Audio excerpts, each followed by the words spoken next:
और वो जब आए सोचे तभी से हमको सर पूरा पढ़ाए, तो बच्चे ऐसे नहीं होता है, टाइम पर आया करो क्लास में, ठीक है। चलो आ जाओ, कहा गया सवाल में कि the number is divisible by 99, अगर कोई संख्या 99 से डिविजिबल है तो इसका मान कितने के बराबर होगा, ठीक है। अब जैसे मुझे के इंटू पी का मान बताना है, और ये सवाल सीजीएल 20 अप्रैल 2022 को पूछा गया है, प्री का क्वेश्चन है, इस बार के पेपर में आएगा ही आएगा, इसमें कोई शक की बात नहीं है। तो हमने कहा यार देखो के इंटू पी का मान बताना है, यानी हमें के और पी दोनों का मान पता होना बहुत जरूरी है, ठीक है। तो हम पता करेंगे यहाँ पर, अब ये संख्या यहाँ पर ये किससे डिविजिबल है, 99 से, तो 99 से डिविजिबल है तो हम क्या करेंगे, तो हम यहाँ पर उसका नियम लगाएंगे, तो बोलेंगे सर 4 हो गया, 8 हो गया, के हो गया, 2 हो गया, ठीक है, 0 4 8, ठीक, पी हो गया और 6 हो गया। ये पूरी की पूरी संख्या हमारी किससे डिविजिबल है, 99 से, और जो भी संख्या 99 से डिविजिबल होती है वो किससे होती है, 9 और 11 दोनों से डिवाइड होती है, तो वो 9 से भी कटेगी और 11 से भी कटेगी। तो हमने यहाँ पर कहा ठीक है सर हम 9 और 11 दोनों का नियम चेक करते हैं, आपके ऊपर है, आप पहले 9 का चेक कर लो फिर 11 का चेक करो, या पहले 11 कर लो फिर 9 कर लो। मैंने कहा पहले 9 का नियम चेक करो आप लोग, ठीक है। तो 9 का नियम चेक करने के अनुसार क्या होता है, जहाँ पर भी 9 बनता है काट देते हैं, और नहीं बनता तो उसको फिर हम जोड़ के लेके साथ में चलते हैं। देखो यहाँ पर जैसे 8 है तो इसके लिए 1 चाहिए, 1 कहीं पर नहीं है, 4 है तो इसके लिए 5 चाहिए, वो कहीं पर नहीं है, 6 है तो 3 चाहिए, कहीं पर नहीं है, 2 है 7 चाहिए, नहीं है, तो जोड़ लेंगे। 4 + 8 12, 12 और 2 14, 14 और 4 18, 18 और 8 कितना हो गया 26, 26 और 6 कितना हो गया 32, देख लो दोबारा से कितना हो गया 32, और फिर इस 32 को आपस में जोड़ोगे तो 3 + 2 कितना हो जाएगा, तो 5 हो जाएगा। यानी हम आपको इतना बोलेंगे कि हमारे बाकी सभी संख्याओं का जो डिजिट का सम है वो कितना आ रहा है, तो 5 आ रहा है, बाकी सभी संख्याओं के अंकों का योग कितना है 5 है।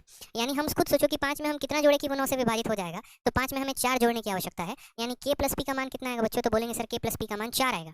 इस बात को ध्यान रखिए, के प्लस पी का मान कितना आएगा 4 आएगा। समझ रहे हैं मेरी बात को आप या नहीं समझ रहे हैं, खुद सोचिए ना। हमने आपसे क्या कहा, हमने आपसे कहा कि देखो इसको जोड़ो, ठीक है, 6 8 14 14 4 18 18 तो 20 20 28 28 32, और 32 को आपस में जब हमने जोड़ा तो 5 आ गया। यानी 5 में हमें कितना जोड़ने की आवश्यकता है, तो 5 में हम जो है के प्लस पी को जोड़ेंगे तो कितना आ जाएगा 9 आ जाएगा, यानी के प्लस पी का मान कितना होगा 4 होगा। के प्लस पी का मान कितना हो जाएगा मेरे भाई, तो 4 होगा। कोई दिक्कत की बात यहाँ पे, ठीक है, कोई परेशानी की बात यहाँ, कोई दिक्कत की बात यहाँ।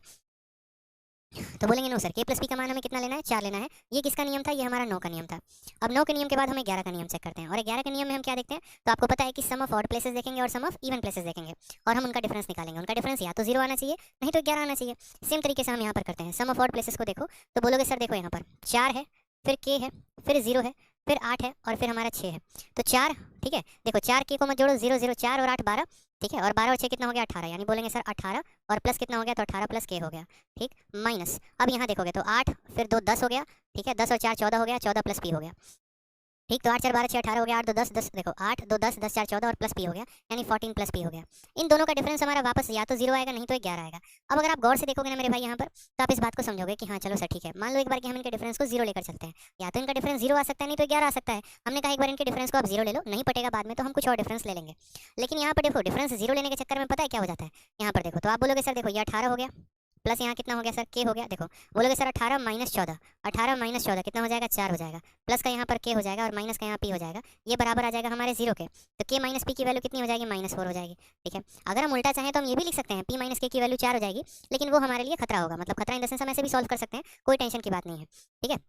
आप दो तरीके से, जैसे मानो एक बच्चा ने अभी कमेंट किया कि सर के माइनस पी की वैल्यू अगर -4 है तो आप रिवर्स कर दो ना, आप ऐसे कर दो कि सर पी माइनस के को जो है देखो आप इसमें माइनस का मल्टीप्लाई लगा दो, माइनस का मल्टीप्लाई लगाओगे तो जो माइनस होगा वो प्लस में हो जाएगा, ये जो के है ये माइनस में हो जाएगा, और यहाँ पर ये जो -4 है ये +4 हो जाएगा। तो हम ऐसे भी लिख सकते हैं, इसमें कोई समस्या की बात नहीं है, कोई परेशानी की बात नहीं है, आप ऐसे भी लिख सकते हो, ठीक है। जैसे मानो मैं आपको आसान भाषा में समझाऊं तो मानो आपके सामने यहाँ पर आया है 4 + के - पी = 0। आप एक काम करो, पी को उधर लेकर जाओगे तो प्लस में आ जाएगा, के को उधर लेकर जाओगे तो माइनस में आ जाएगा, 4 को यहीं रहने दो, तो पी माइनस के की वैल्यू 4 आ जाएगी। आप ऐसे भी कर सकते हो, तब भी आंसर सेम आना है, और बराबर 11 करके चलोगे तब भी आंसर सेम आना है, ठीक है। तो हमने कहा p माइनस के की वैल्यू कितनी है 4 है, और p प्लस के की वैल्यू कितनी है 4 है। अब अगर आप यहाँ पर देखोगे तो आप बोलोगे सर देखो p माइनस के की वैल्यू कितनी है 4 है, और p प्लस के की वैल्यू कितनी है 4 है। जब हम यहाँ पर जोड़ेंगे तो माइनस के से प्लस के खत्म हो जाएगा हमारा, p प्लस p हमारा कितना हो जाएगा 2p हो जाएगा, और 4 + 4 कितना हो जाएगा 8 हो जाएगा। काटेंगे तो p की वैल्यू कितनी आएगी, p की वैल्यू हमारी 4 आ जाएगी। हमारी p की वैल्यू कितनी आ जाएगी मेरे भाई, p की वैल्यू हमारी 4 आ जाएगी। आप खुद सोचो कि दो संख्याओं को जोड़ने पर 4 आ रहा है, अगर p की वैल्यू 4 है तो k की वैल्यू कितनी होगी 0 होगी। यहाँ पर होगी या नहीं होगी बताइए जल्दी से, तो बोलेंगे हाँ सर होगी, इसमें तो कोई शक की बात नहीं है, ठीक है। तो अब यहाँ पर 4 × 0 कितना आ जाएगा, आपका आंसर 0 आ जाएगा, ऑप्शन नंबर जो सी है वो करेक्ट हो जाएगा, ठीक है। कोई दिक्कत। अब एक तो ये तरीका हो सकता है, दूसरा बहुतों के मन में यहाँ पर ये चल रहा था कि सर आपने इनके डिफरेंस को 0 ले लिया, ठीक, अगर हम इनके डिफरेंस को 11 लेकर चलते तो हमारा क्या होता, वो भी हम आपको समझाएंगे, उसके लिए परेशान मत होइए।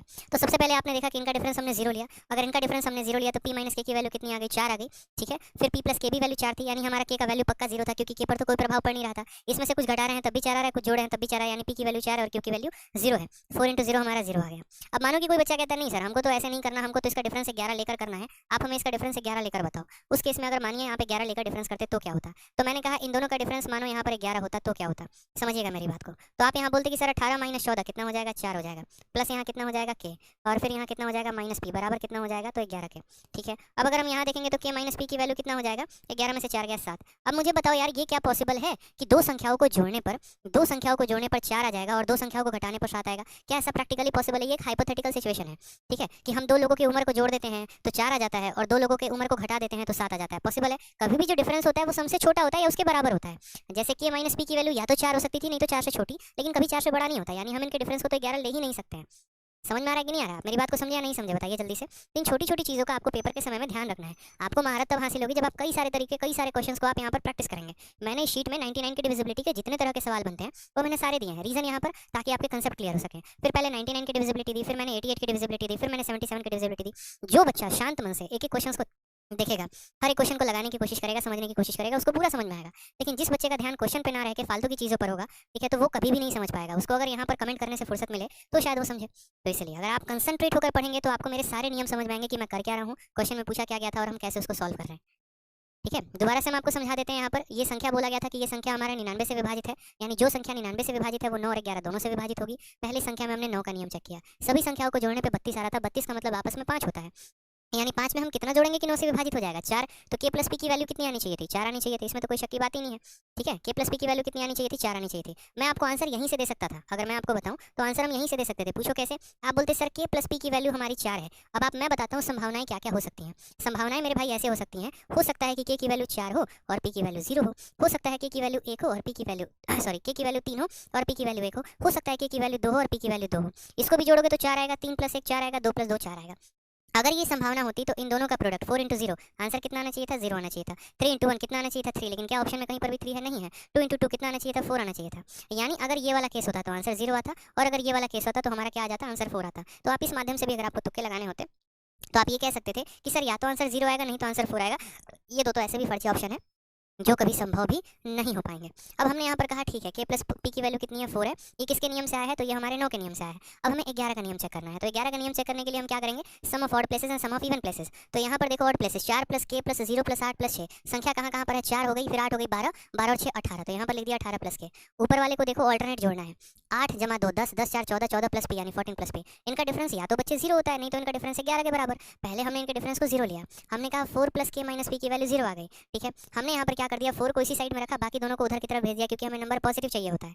ठीक, तो हमने यहीं पर 4 को रखा और बाकी के माइनस पी को राइट में भेज दिया। माइनस पी राइट में जाके प्लस पी बन जाता है, प्लस के माइनस में जाके माइनस के बन जाता है। मतलब इसको अगर मैं लिखता तो मैं ऐसे लिखता, मतलब असल में मैंने किया क्या है, 4 को मैंने यहीं रहने दिया बराबर, ये पी उधर गया तो प्लस में आ गया, के इधर गया तो इतना, यानी पी माइनस के की वैल्यू कितनी आ गई है, 4।